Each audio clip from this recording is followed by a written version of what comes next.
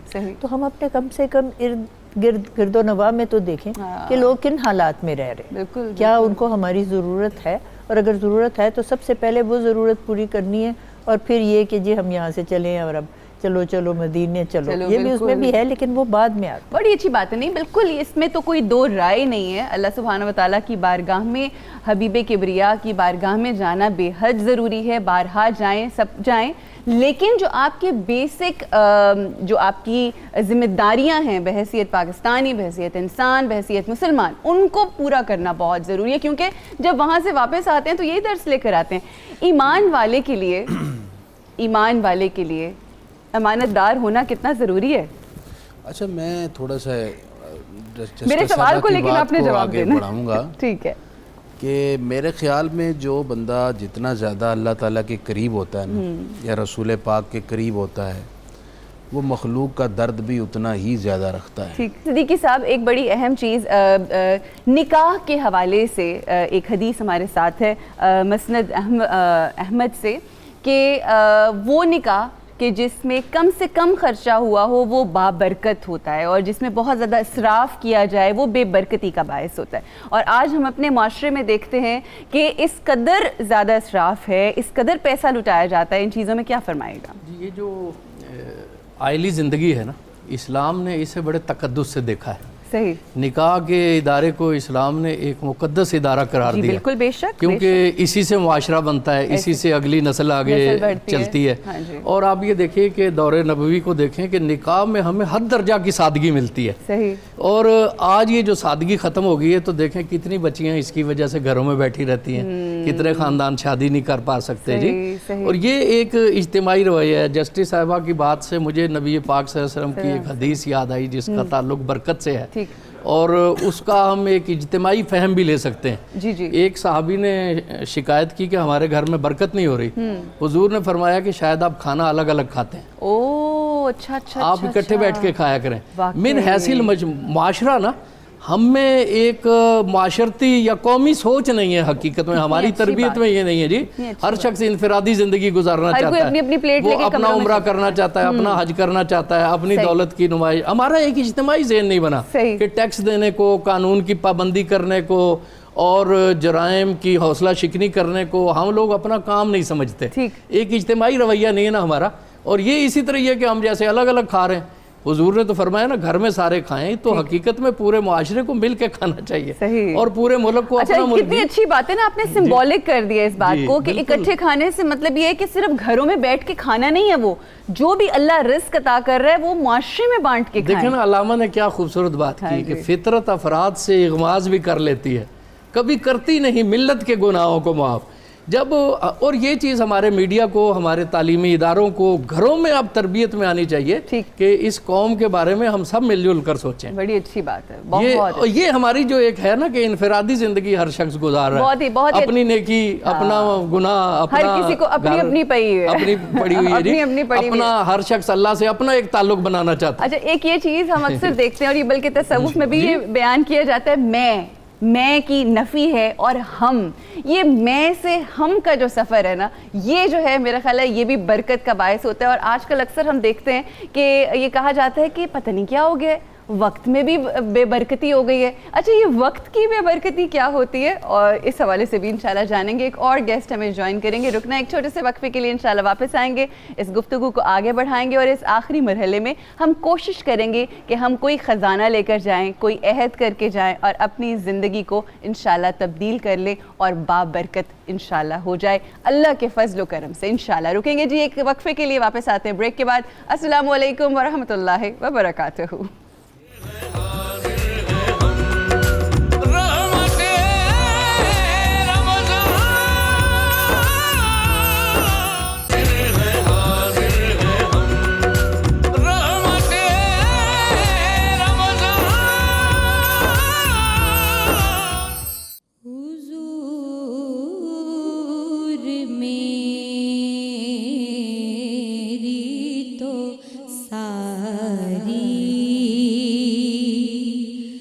بہار آپ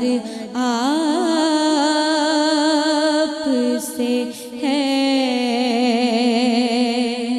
میں بے قرار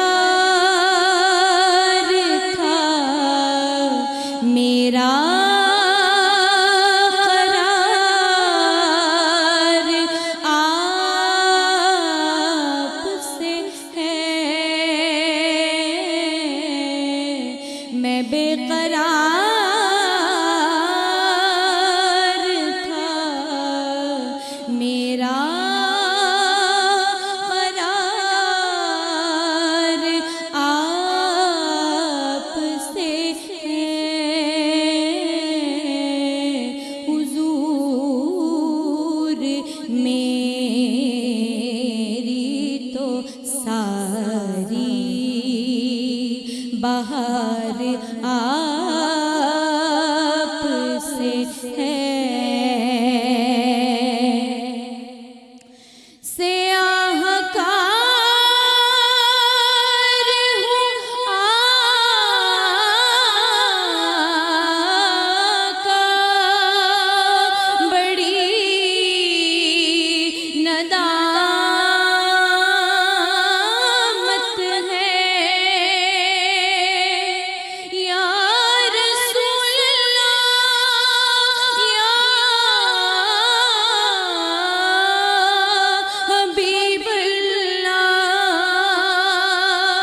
سیاہ کار ہوں آقا بڑی ندامت ہے